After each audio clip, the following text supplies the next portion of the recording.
Welcome everyone. We'll just give it a few more minutes.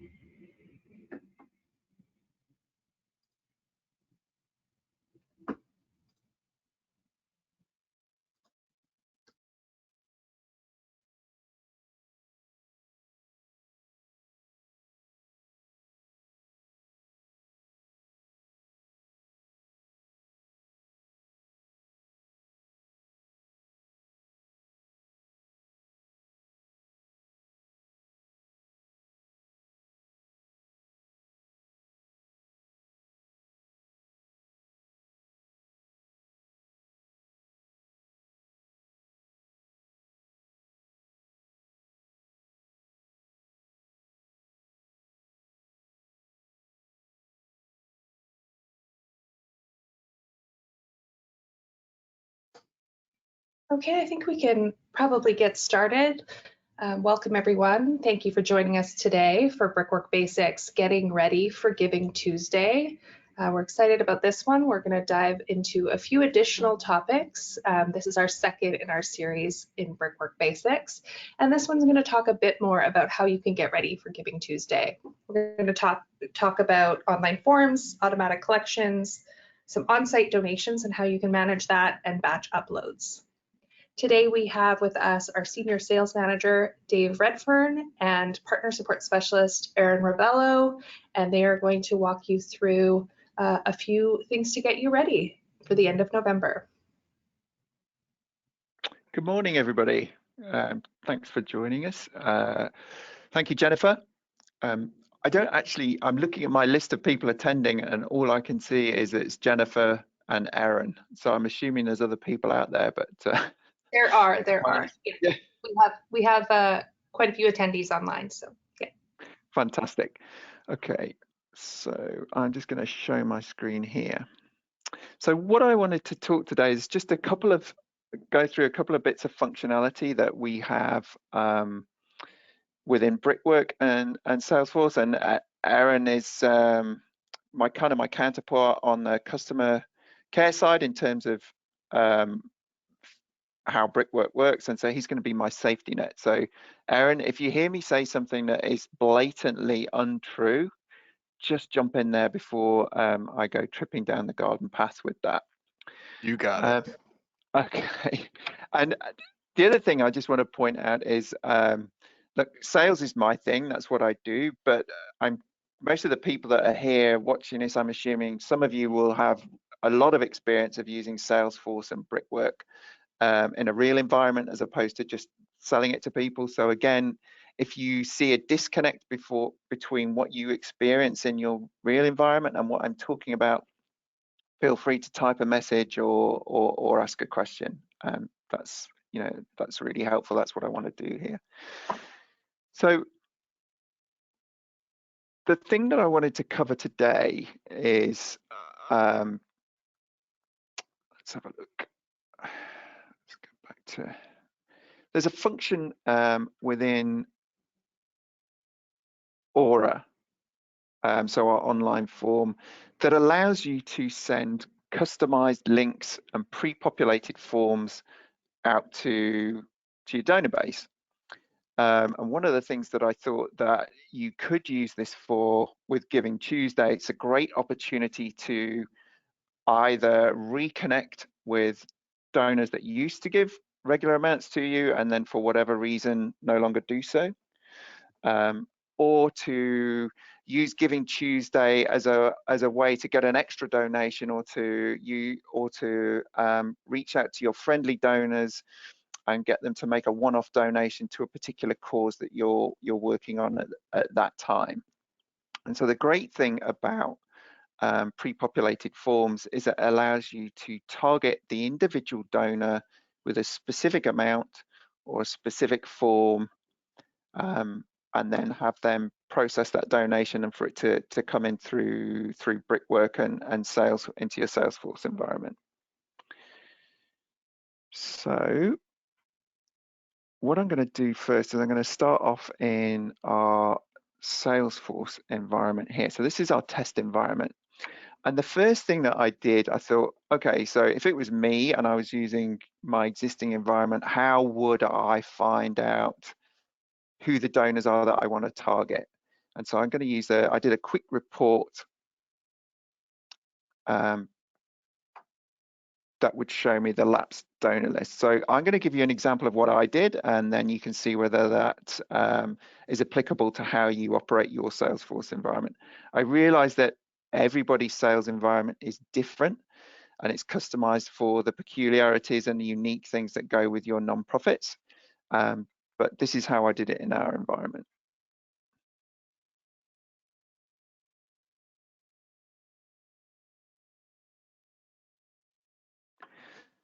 Okay, so I'm just going to show you the filters here. So all I did with this is I used a report that was based on contacts and accounts. And in there I said, show me all of our accounts and contacts where the last donation was over 3 months ago. So it's less, so the date of the last donation or gift date was less or equal to the last 3 months.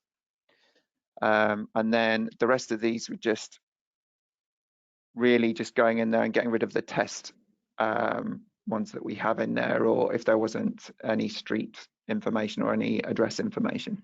And this is the report that it pulled up for me. So it's showing me the date of their last gift, what their largest gift they ever gave to us, what the last gift that they gave to us was, and then we had things like the account name, first name, mailing street, whatever.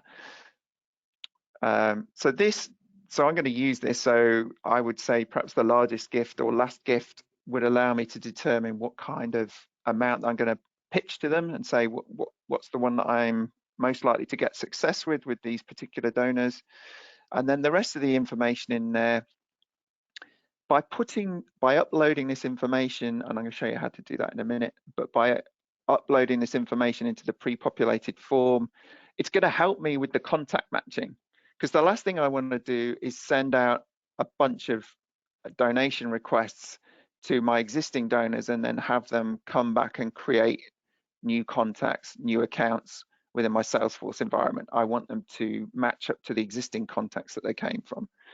So this is a great way of doing that. So I am looking at the chat function and it's still blank. So I'm guessing people are either bored into a sort of stupor right now, or you're following me as I go along. So I'm going to keep going. All right. So the next thing I'll do, now I've got my list of contacts or donors that I think might be useful to this campaign. I'm going to move it into the Aura form.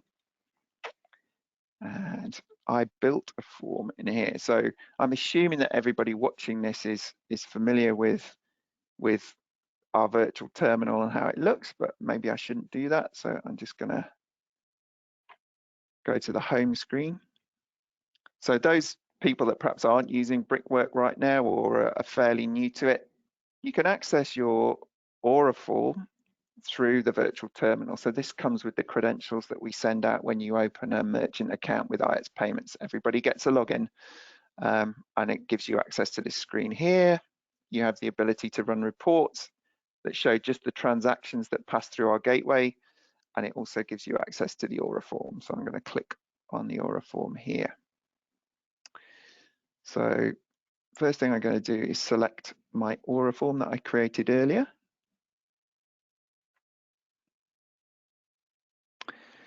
So I'm not going to go through how to create an Aura form because I'm assuming that pretty much everybody here has already done that. What I'm going to do is I'm going to jump straight to the lapsed donor section, or the bit that's pertinent to us here. So in my form, I'm just keeping it really, really basic with the information that's required. And the reason that I'm keeping it basic is the sole purpose of this form really is to collect a donation from people who are already familiar with us. So it's not like it needs to look It's not like something that you would put on your website to attract a brand new visitor to your site and encourage them to make a donation. We already know these people, they've already donated to us. So really, I just want to create a form with enough fields on it to make sure that the donation that we take matches up with the records that we've got in Salesforce. And so I'm going to scroll down here to the pre-populate form setup. Let's get rid of that. Should have done that earlier.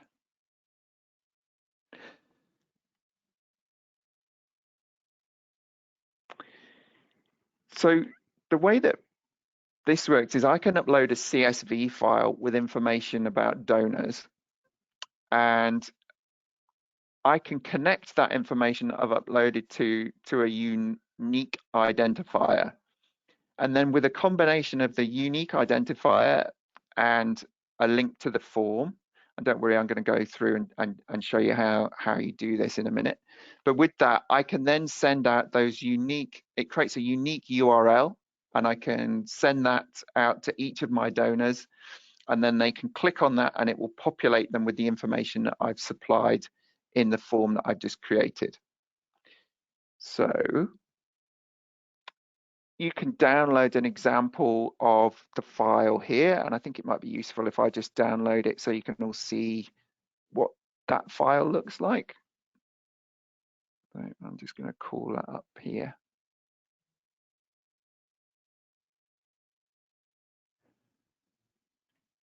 Okay, so the important bits up here are the fields across the top here. So I'm just going to highlight this. So everything up to where it says zip code, so here and here, so these bits that I've highlighted there, if I toggle back to our Aura form, that row across the top, the fields listed in there correspond to the fields that you can see down here. So any information that's contained in those rows underneath the, columns underneath the field is going to populate into the boxes there. So let's get it back. The member ID is an identifier that we create ourselves. So you create a unique identifier that you're going to write down and apply to each of the information that's in here. And then that helps create the URL. I'm just going to talk about these here, which I'm not going to use for my demonstration, but it's worth taking a look at. Anything that starts with amount underscore will appear on your Aura form as an amount to be charged to the donor that it's sent out there. So if you wanted to say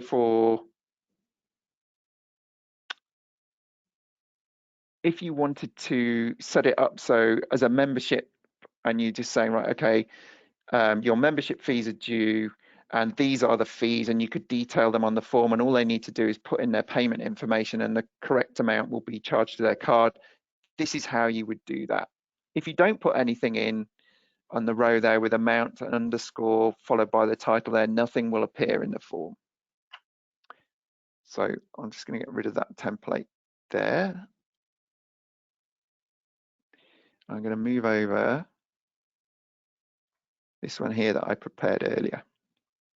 So all of this information that's in here comes from that original report that I created in Salesforce. So let's just toggle back to that. So here's my donor information, first name, the street, the city, matches up with what I've got here in my Excel spreadsheet. And what I need to do now is I need to give each one of these the unique number. So I can call it whatever I like. I've just decided to start off with GIVT for Giving Tuesday, and then 001. And then thanks to the magic of Excel, I can scroll down and that just gives each one of those a unique identifier. And so what I want to do now is I want to export all of this into my form or import it into my form. So let's go back to my Aura form. I'm going to choose a file here.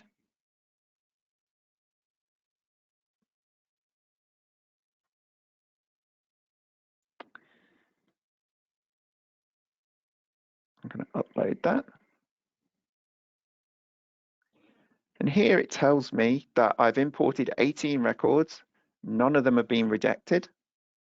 I can just look down here and it shows all of those records there with the unique identifier and the information that I've populated. Because this is Aura, the online form, any change you make, you then have to follow it up with a click to the save button there. Otherwise, it's as if it never happened. All right, so that's in there now. So I'm going to go back to the Excel form. So now that we have that imported with the unique identifier, the next thing I need to do is to create the individual URL links that I'm going to use as part of an email shot to my donors. So I've created another tab in my spreadsheet. And the first thing I need to do is to post in there the Aura link that relates to the form I've created. So if we go back to my Aura form, here is the hosted Aura link there. I'm just going to copy that, go back to my Excel sheet, paste it into there. Right, now this is the next section is just using Excel to help me create that unique URL. If I just send this URL out here as it stands, all I'll get is the blank form. So in order to utilize the custom information that we've put in there, I'm going to use Excel to do that. And so and I'm going to use the concatenate function. So if you've not used concatenate before, all it does is it combines different text and different fields into creating a combined field here. So just to go through what I've got here. So the first bit in my concatenate, if I click in here, so my first text, we're using the concatenate function, text one, is this field here. So our URL, which shows where the Aura form is. The next one, so I separate that with a comma, and the next one is I need to put a slash in there.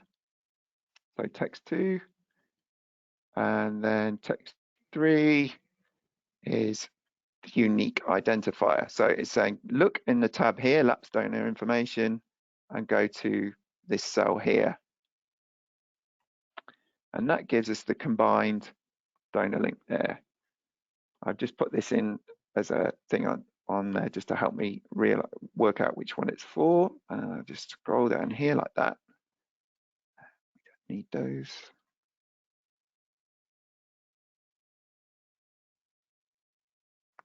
And so that's giving me all the unique URLs that will pre-populate that information into the form that I send out. And so you would use this as part of an e-shot to go out to your donor base, or however your campaign is going to manifest itself.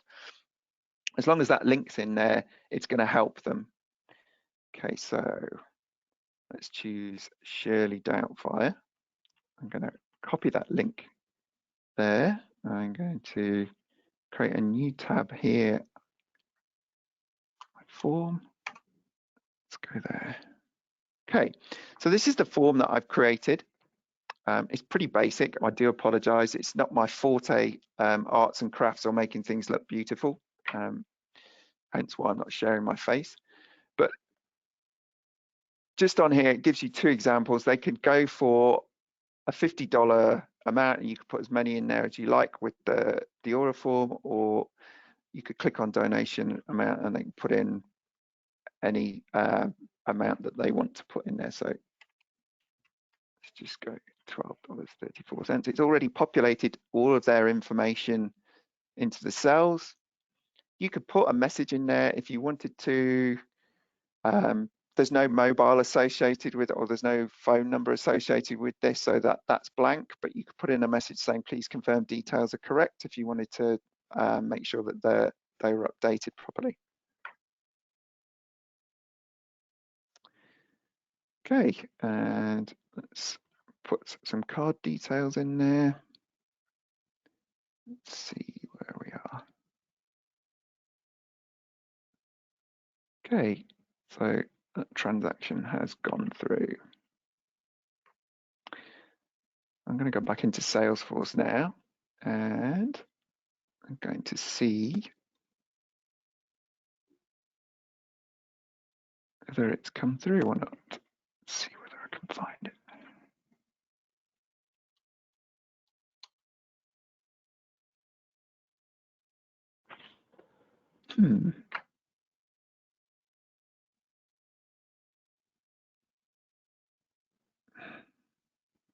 Sometimes it just takes a while for it to come in. There we go. I'm going to click on the customer code. Here's my contact. So let's have a look at everything that's gone through. So you can see now that it's matched up that contact with the original donor. So there's the recurring payment that already existed with the original donor. Here's the one we've just set up. So now they've got 2 recurring donors. It's up to you what you put in the online form. So you could set it up so if they're an existing recurring donor, obviously I wouldn't send out a form that said, hey, do you want to put another recurring donation out there? I would go for something similar to, would you like to make a single one-off donation to support this project? If it had already expired and they haven't made a donor for a while, then you customize the email and say, we really miss you. Would you, it's Giving Tuesday, why don't you, I don't know why you left, but would you consider rejoining us? And then you can go in and set up their recurring donation there, and that goes straight back into your environment and matches up with the original donor. So you don't have to worry about new records being created. And that is how you can use pre-populated forms.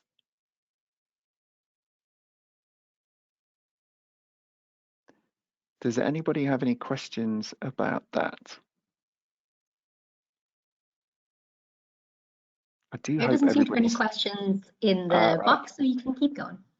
Okay, I'm glad you jumped in there. It's just so quiet in my headset. I just wondered whether I've been talking to myself for 15 minutes. But I mean, I can chime in, Dave, if you want to, but I don't know if you do, so. It's okay.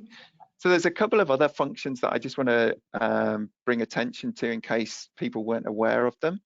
One of the other things that could be useful during Giving Tuesday, particularly if you're going to have, rather than looking at doing an online event, whether you're going to have an in-person event or whether you just need to go remotely anywhere, within the virtual terminal. So let's see if we can get to the virtual terminal in here. So if I click on the IELTS button here,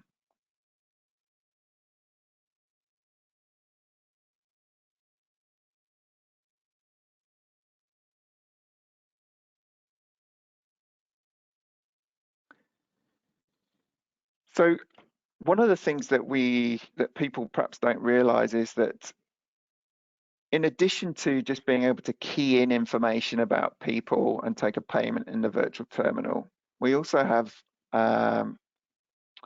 we can also use a swipe. So you can choose in there that you can choose whether to, so I'm in the where am I? So process a one-time payment. You can choose whether you enter details with, there we go, let's move to this. This is why it's not there. Instead of just putting the information in manually, you can use a card reader. And you can get those card readers from any Staples, anything like that. It's just the, I want to say Dynamag, I think that's the right one. So you can get the Dynamag and it plugs in a USB port. So really, you just take your laptop, and as long as you've got access to Salesforce wherever you are, you can take a swipe. And that's really that's a really good way if you just want to have people signing up. If you're doing an on-site thing for your nonprofit as part of Giving Tuesday, you can put their information in wherever you want to be. So I just wanted to draw attention to that in case people weren't aware of that one.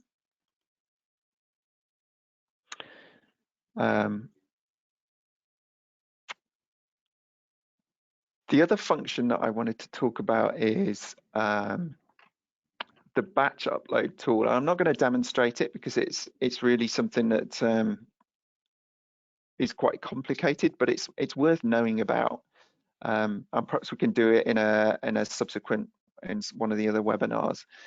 But if you go into IETS settings here, so let's say you're off-site, you don't have any access to the internet or whatever, and you've collected a bunch of bank details or credit card information for people who want to make a donation, and because you're really concerned about the fact that you've now got an Excel sheet or a document filled full of card information, you want to get it securely input as quickly as possible so that you can then destroy that that paper and make everything safe. So you can do that here through the batch upload function, and that allows you to basically do two things with the batch upload tool. You can put in a bunch of credit card information in there and just upload it in one batch. It's really good, 20, 30, 50, however many that you want to put in there, and it will automatically create new contacts. It will create any new opportunities for recurring donations that need to be put in there, process transactions if you're doing a single transaction. It does that all through one upload. So that's a really good function to do that. I'm just thinking about it for Giving Tuesday, just one of those things that perhaps that's an area when you might get a lot of offsite or non-online transactions. You can also use it to amend donations. So you could send an email out to all of your existing donors and say, for Giving Tuesday, would you like to make a special one-off donation, or would you like to increase your recurring amount by $10, $20? It's really easy to update it using the batch upload tool. You just use their existing client code, put in the new amount that you want and update it en masse. So that's just another tool that you might want to consider there. And that's, I mean, I know we had ourselves scheduled for, was it an hour, 45 minutes like that? But that's really all I've got planned for. I seem to have whizzed through. I was sort of hoping for more questions to sort of pad things out, but I've come to the end of my content, I'm afraid. If there are no questions, we can absolutely wrap it up early. It's whatever content was available. So we'll kind of give it a minute to see if any other questions come in. Sarah, if you've seen any in the chat, I'm not sure.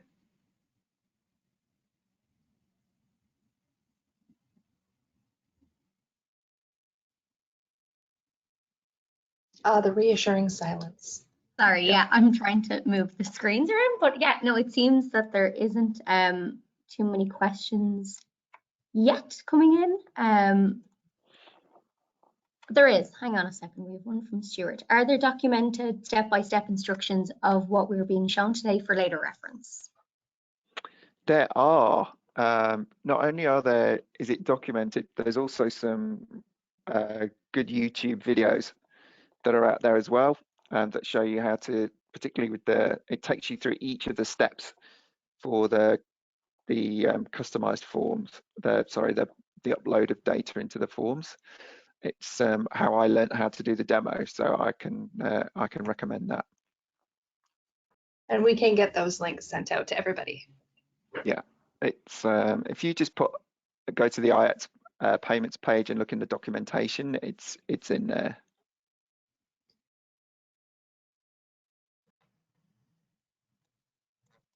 Great. Well, if there are no other questions, last call.